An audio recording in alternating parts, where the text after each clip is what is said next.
Hi everybody, Adam here. Today we're taking a look at an awesome new Lego instructions book called Building a Lego Medieval Village, Volume 1.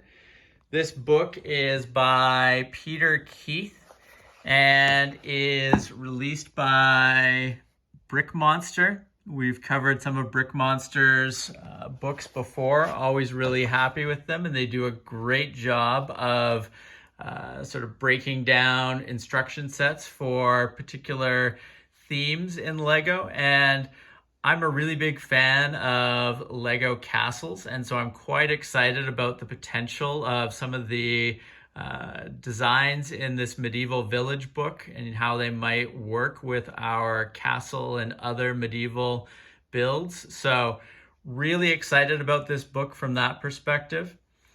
Now, taking a look inside here, the book covers instructions for the heroic monument, stone well, market vintner, butcher stand, and horse barn. And you can see here images of each of the builds. Really nice little builds that, I think will fit in really nicely with pretty much any sort of medieval layout or set of builds that you might be working on or that you might have. Now, it's worth noting, if you're not interested in buying the print version of this, they also sell from their website a digital form. So that's a good way to pick up these instruction sets for a cheaper price than the print copy. Now, in addition to the instructions for each of these builds, they've got a section here at the front about how to, sort of use the book and follow along with the instructions that it lays out. And they also talk about how to find the pieces.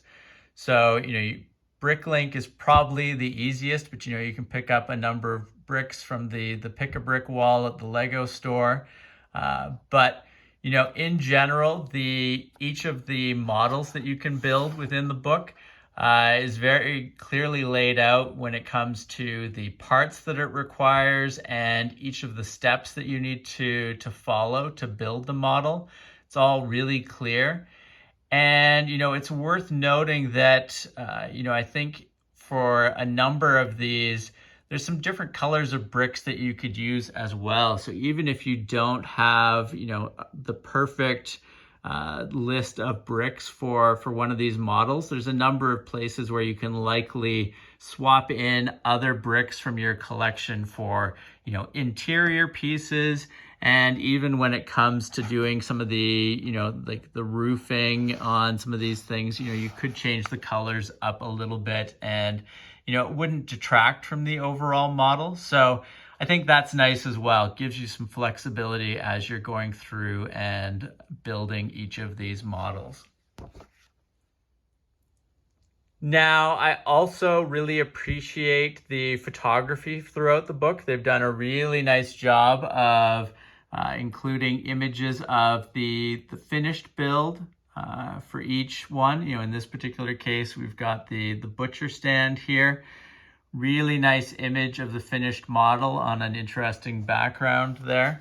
And for each model, it also shows the number of unique bricks, the width, height, and length of the finished build, as well as the overall part count. So for the butcher stand, it's 138 unique parts, but in total it requires 345 parts. As I mentioned, the instructions for each build are really clearly laid out, really nice, clear steps that you can follow. Great imagery in terms of, showing the progress and where you are in the model for each step. Which I really appreciate and makes it, quite easy and enjoyable to follow through as you're building each of these models. So overall, really excited about the Building a Lego Medieval Village Volume 1 book by Peter Keith. Highly recommend checking it out. I'm looking forward to building each of these models. And as we build these models, we'll include videos up on the channel as well for those. So definitely keep an eye out for that. And we'll show the finished builds also in and amongst our other medieval Lego builds as well. So lots of fun stuff ahead on that side of things on the channel. And in general, if you have not subscribed to the channel, please make sure to do so that you don't miss out on any of our other upcoming videos. And thank you very much for watching. We will see you again soon. Take care. Bye.